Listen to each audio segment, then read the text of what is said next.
Though I am a professional driver, I am not a certified driver's education teacher.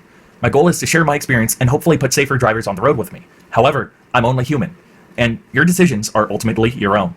Blue Forge Films, The Road to Safety, and me, Ty Smith, cannot be held liable for your own actions. Take responsibility and be safe. How's it going, everybody? My name is Ty Smith, as you all know, and welcome back to The Road to Safety. I figured today we'd, slow things down. I'd tell you a few personal experiences I had. I just feel like talking about them may help out other drivers out there.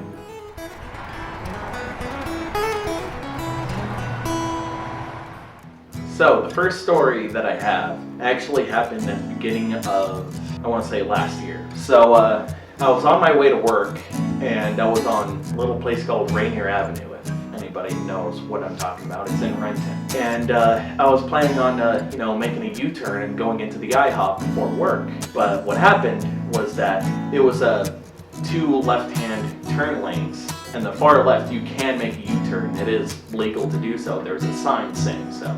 But the lanes were opposed. What I mean by instead of a straight line like this, it was sort of more of a diagonal. And if you're at the far left, the other cars were ahead of you, and you could barely see what was coming. So a bus was to the right of me, and so I was just sitting there waiting to go. Then my light turned green, so I started to go. Then all of a sudden, out of nowhere, I see a car come flying out of nowhere, out from behind this bus. And as soon as I see this person, I slam on my brakes and I stop right there, and this person has all the room in the world to swerve or do whatever. But no, they just keep on cutting it close, and then they end up taking out my bumper with their left rear quarter panel. And they kept on going. They weren't stopping. I thought, you son of a horseradish. Let's just say that. So I was 20 years old, and I play video games. So I thought, what the heck just happened? Why isn't they stopping? So I turned around and chased her down. Okay, I'm sorry, spoiler alert, it was a woman that hit me. Not saying that all women are bad drivers. You're already getting me flustered. So she just kept on going, and I chased after her, but the light up the road was red, and it caught her because she got caught behind a few cars, and she was sort of splitting in between lanes and not really looking to pull over, go into a parking lot, which I would understand. She was more like, oh my god, what's happening? I'm getting out of here. So I end up rolling down the window and yelling, go into the Fred Meyer parking lot, because I was right there at the Fred Meyer parking lot. So we go in there. It was my first ever auto accident with a car, and of course it's the nicest car I've owned, a 2014 Subaru Outback, and it was the first, really modern, nice car I've had. So I was freaking out going, oh my gosh, of course this happens when the nicest thing I ever had or ever owned. So we park, and I'm just trying to keep it together. And so I get out, look at the damage. The headlight is busted out, the bumper's hanging off, and I'm going, oh no. And so I walk over, and I see the damage on her car, and it was just, nothing much, just a little dented in, scratched, traded paint. And so, trying to keep a cool head, I asked the woman, hey, what happened there? Why did you run the red? And then she goes, I didn't run the red, you ran the red. Admittedly, I took that very poorly. And I sort of yelled at her and said a few choice words that probably shouldn't have been said. But, I was angry, I was emotional about it.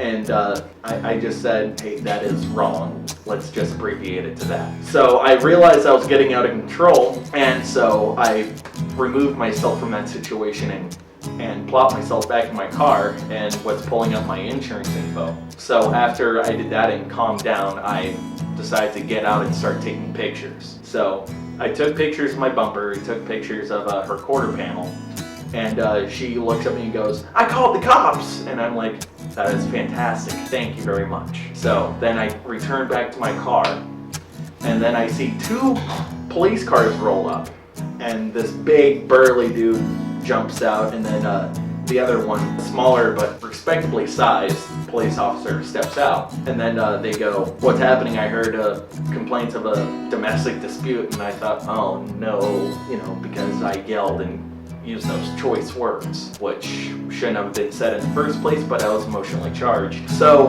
I just said, yes, officer, I did it. I'm sorry. This was, my first ever nice car, and then somebody just runs into me like that.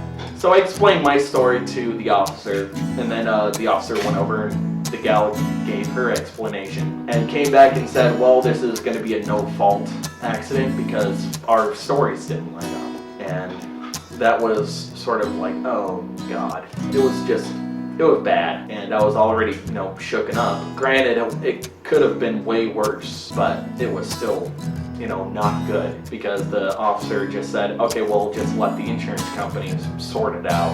And immediately I was at a disadvantage because, I'm a male driver and I was under 21 at the time. And over there was, I couldn't tell, but she was definitely older than 20 years old, probably around 25, 26, 27 range. And it's bad, but stereotypes are stereotypes. She was a woman, I was a man, I was yelling at her.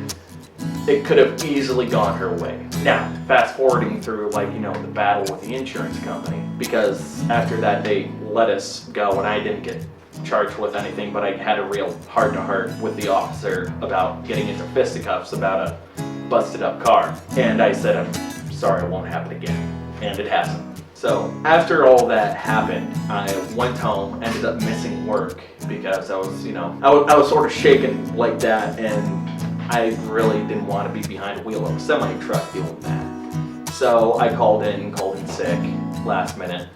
My boss at the time didn't take too kindly to it, but I did what was safe. So I ended up battling with the insurance company for about a good month because of the story that she gave and the story that I gave, they did not line up. But very clearly, in my picture, my side of the story, she ran the red because I just had the green light started to go, then all of a sudden she blared out of nowhere. So I ended up making some friends at the insurance companies. I actually went to both offices, my office and her office, and I actually ended up getting traffic camera footage trying to prove my side of the story, and I did, because the camera, it didn't point at the accident, it pointed down the other way, but you could see sort of where my traffic signal was and where she was in relation, and you could definitely see that she was in the intersection while my light was green. So that's the thing that saved me. But it was a month long, he said, she said, and it was not good, because if the insurance company saw it differently, I would have gotten hit. Of course, I would have just paid my deductible, but I mean, my insurance would have gone up and had to pay for her damage of her car. But after keeping a cool head, talking with both parties, being just upfront with them, and not getting emotionally charged, they were willing to work with me. And also, what did not help the other woman's case is that she wasn't contacting her own office at all. So I guess you could say I won it by sort of default, but at least I had a fighting chance. So got the car fixed. It took about far longer than it should have, because usually when there's an investigation happening, nobody wants to pay out until they know who done what. They actually paid out because they sent out an insurance adjuster and sort of take a look at the car. And so I got the money to fix my car minus my $1,000 deductible, and took it into the shop, which was, had a backlog, and actually got resolved before it went in. So I ended up out of my car for about 2 months out of that deal, and I ended up having to borrow my mom's truck, which wasn't fun because it came with strings, and there's a few electrical gremlins with it. It wasn't the most fuel-efficient thing in the world. So if you find yourself in that situation that I found myself in, here's what to expect. Actually, amazingly, police don't have access to traffic cameras. It's strange, but they don't. So you have to go to your city clerk's office and request, you need to know the street name, what time it happened, because they'll give you a chunk of footage. It's just, going to take a while because they have to find it. They have to email you the link for you to download. And it's a weird, video file, but it should work with most modern computers. You just click on the file and it should pop up. And you just, look at it really closely, and if that is what you're looking for, awesome. If not, then you can still go back and request another chunk of footage. The city clerk's office is there to serve you, so take your time and fight it. If you don't have a dash cam, and if there's a traffic cam at the incident, try to find the point of impact.